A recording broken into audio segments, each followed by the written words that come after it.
জানো তো, ছোট থেকে আমাকে কেউ সহ্য করতে পারে না। এখন তো ছোট ছিলাম, তাই বুঝতে পারতাম না আসলে আমার দোষটা কি। তারপর বড় হয়ে বুঝতে পারলাম বেশিরভাগ মেয়েরাই আমাকে সহ্য করতে পারে না। আর তার একমাত্র কারণ হচ্ছে আমার গায়ের কালার। একটা ছোট্ট মেয়ের গায়ের কালার থেকেও যে কেউ তাকে অপছন্দ করতে পারে এটা আমার জানা ছিল না। তবে জানো তো, আমার যে সকল ছেলে বন্ধুরা ছিল তারা কখনো আমাকে অপমান বা ট্রোল করতো না বা সমালোচনা করতো না, কারণ তাদের কাছে অন্য বন্ধুরা যেমন আমিও ঠিক তেমনই ছিলাম।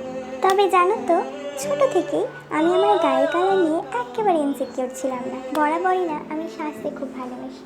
আর বড় বড় দাদা দিদিরা আমাকে রাগানোর জন্য অন্য কিছু টপিক খুঁজে পেত না, তাই আমার গায়ের কালার দিয়ে আমাকে রাগানোর চেষ্টা করতো।